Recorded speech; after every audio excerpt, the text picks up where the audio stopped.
Okay. Alam po ba ninyo kapag nasabi ko yung gusto kong sabihin ngayon, marirealize nyo, ang sarap pala at ang gandang maging Kristiyano. Kasi Christianity is not a religion. Okay, first and foremost, I would like you to know what is the meaning of religion. Sa wikang Grego, ito po ay religare. It means something that you do to reach God from the sky. So, ibig sabihin, you are efforting to reach the Lord. Which is, sa bagsak nating kalagayan, it's very impossible. Kahit kaninong tao. Kahit sinong tao.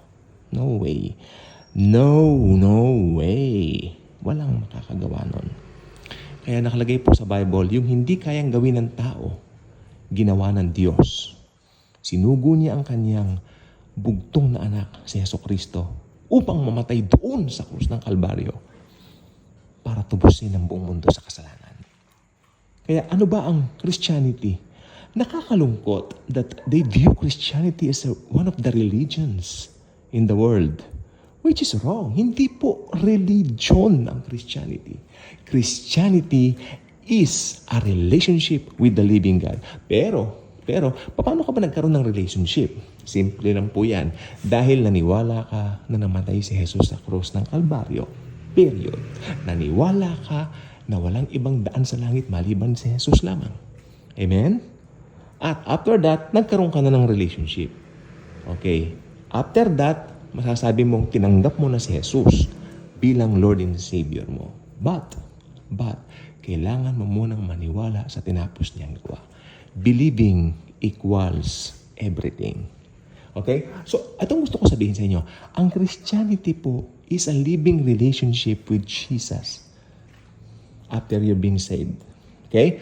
Pagkatapos mo naligtas, wow, biyaya, nasusundan pa ng biyaya, another biyaya, yan po nakalagay sa aklat ng 1. So, ang Christianity habang binubulay-bulay ko nga po kanina, sabi ko, hindi siya really, talagang it's all about the finished work of Christ lang talaga.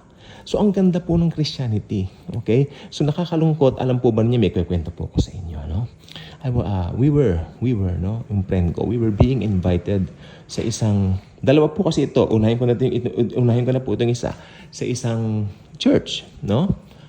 So, kulto, alam po natin. So, may pagka-cult, eh. Sabi nung kasama ng pastor namin dati, kulto yun kasi dinadagdagan nila yung finished work ni Jesus, which is true. Inimbita kami doon, dahil malapit sa mother ko yung isa doon na babae na sister nila. Galing ng Los Angeles, California, umuwi dito, then in-invite kami.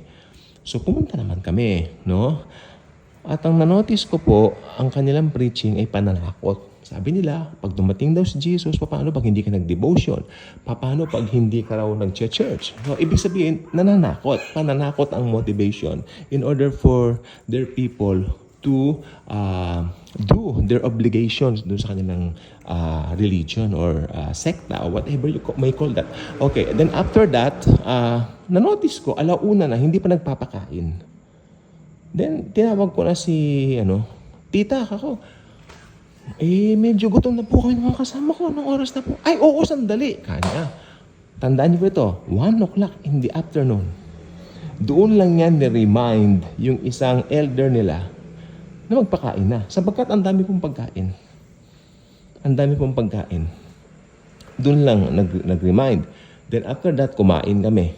Pagkatapos ng pagkain, siyempre, hindi naman agad magre-resume yung kanilang tinatawag na gawain, Nagpaalam na kami. Kasi may gagawin pa. At least napagbigyan namin sila. Pero nakakalungkot at nakakapagpasalamat kami sa Panginoon kasi alam namin yung totoong gospel. That si Jesus lang talaga ang salvation. Sa kanila ang salvation, yung parang sinasabi ng matanda na kanilang pastor na yung pag-anib doon sa kanilang samahan. Parang ganoon. Kasi ito ang totoong samahan. Tayo ang mga totoong Kristo. Talagang magkaroon silang banat. Tapos ito pang banat nila. Nakita kaming dumating. Ay, sabi kasi nung iba nawawalang kaligtasan eh. Kasi alam ng pastor na yun, ng stand namin, ang salvation hindi nawawala. Okay? Nung nakita niya kami from afar, we were going dun sa loob ng simbahan nila. Ay, yung iba kasi, iniba niya yung topic. Ang sabi ng iba, hindi nawawala ang kaligtasan. Nawawala ang kaligtasan. Pag ikaw ay, nagkasala. And then, minsan, nagkausap kami ng pastor na yan habang pinipix niya yung bicycle niya, yung bisikleta niya. Sabi ko, Pastor, bali, uncle ang tawag ko eh. Kasi pagka lang, uncle, kasi malapit po sa family rin namin. Uncle, nawawala po bang kaligtasan? Nawawala. Agad siyang gusto kong lokohin biruin Puso mo, uncle, puso mo. Relax ka lang. Diba? Nawawala. Pag nagkasala ka. Ganun talagang mga matanda yata. Oh. Pero pag may point sila, wala pa siya nawawala. Hindi pa, uncle, namang wala. Ito naman, banat ko sa kanya. Sabi ko, uncle, kung nawawala pong salvation, turo ito ng dating pastor ko Pag may ganyan, tanungin mo ito kanya. So, ginawa ko sa kanya. Uncle, sabi mo, nawawala ang kaligtasan. Oo, pa nagkasala ka, nawawala. Sabi niya, gano'n. Sabi ko, uncle, kung nawawala po ang kaligtasan, ilang kasalanan ang pwede kong magawa para mawala?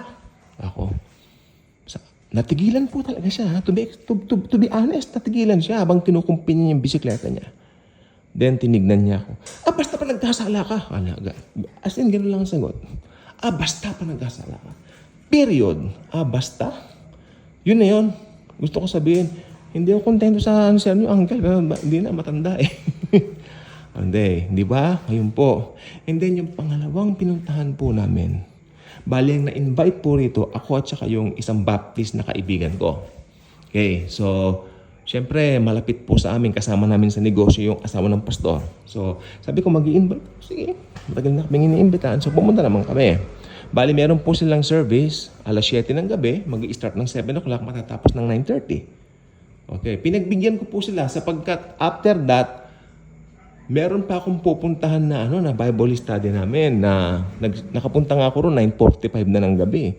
Tapos kami alas 12. Ganyan po kami mag-Bible study nung araw. So ang nangyari po, pinuntahan namin yung to be exact, Baptist din po ito pero medyo ibang sangay ng Baptist. Okay. Nakita ko po doon sa kanilang group, masyadong organized. Tapos, gagawa tayo ng grupo, sabi niya. Yung parang ganun-ganun daw, yung parang i-divide yung mga upuan. Kasi nandun kami lahat, umaten kami. Tapos, gagawa tayo ng grupo by 3. Kanya.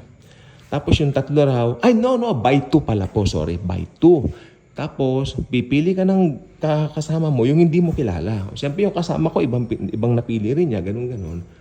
Tapos, ipag-pray mo. Tatanungin mo lang kahilingan niya, tatanungin din yung kahilingan ko, tapos mag-pray, pag-pray niya ako, pag-pray ko siya. Sounds good, pero kung alam mo yung finished work ni Christ, hindi na po tama ang ganon. Sapagkat ang prayer mo, dapat, yun, galing sa puso mo, sabihin mo sa Panginoon ang concern mo. Diba? And then, right after that, pinagmalaki ng pastor nila. Ay, kahong ganon. Inaabot din pala kayo ng gabi, pastor, sa inyong gawain. Oo, sabi niya, talaga. Alam mo ba, kanya ramen. Kami ni ate mo, kanya yung kasama namin sa negosyo. Maaga kaming gumigising as early as 3:30. Ano po? 3:30? Nananaginip pa lang ako niyan. Naghihilik pa lang kami. Oo. Bakit po? Kasi dapat pag 3:30, maghihilamos na kami, sabi niya. At magsusuot kami ng kahit paano, komportableng damit. Hindi naman yung panlakad, pero pambahay din lang. Bakit po ako? Sapagkat pagdating daw ng 4 a.m., pag-strike ng 4 a.m., mananalangin sila. Hanggang alas 6 ng umaga. Parang yung Koreanong mentor namin dati, pero umalis ako doon. Sabi ko, ayoko na. Oo, dahil talagang very big deal. Sabi niya, if you pray a lot, you will be blessed more. Sabi ng Koreano sa amin. If you want to experience the Holy Spirit, you have to pray long hours. Sabi niya, pinagmalaki niya, syempre, sarili na naman niya. I pray every day. Sabi niya, 6 hours. From 6 to 12. Nagkatingin na kami ng mga kasama ko, that's too impossible. Hindi totoo yun. That's too impossible. Too good to be true. Too good to be true. So, minsan nagyayabang. Alam niyo po, ang mga religion mayabang. They are boasting about what they can do for God. But tayo mga Kristiyano, we are boasting about what Christ has done for us. And that's very important because the finished work of Christ is everything. At ito ang dapat malaman ng buong mundo. Ito ang dapat nating iparating sa buong mundo na si Kristo namatay sa krus once for all time para bayaran ang kasalanan natin. At ang good news, ito na po, kung maniniwala ka na He died for you, okay, He gave His life for you, He shed His blood for you, that's the power. That's the power of the cross in order for you to be saved. Yan ang magligtas sa iyo. Kaya after that, magkakaroon ka ng, sabi ng aklat ng 1:3-16, magkakaroon ka ng buhay na walang hanggan. Isa lang ang tanong ko sa iyo. Did you already believe that Jesus Christ alone saves? Did you believe that He died for you on the cross? Okay? If yes, congratulations. You are now a part of God's family. God bless you. God bless everyone.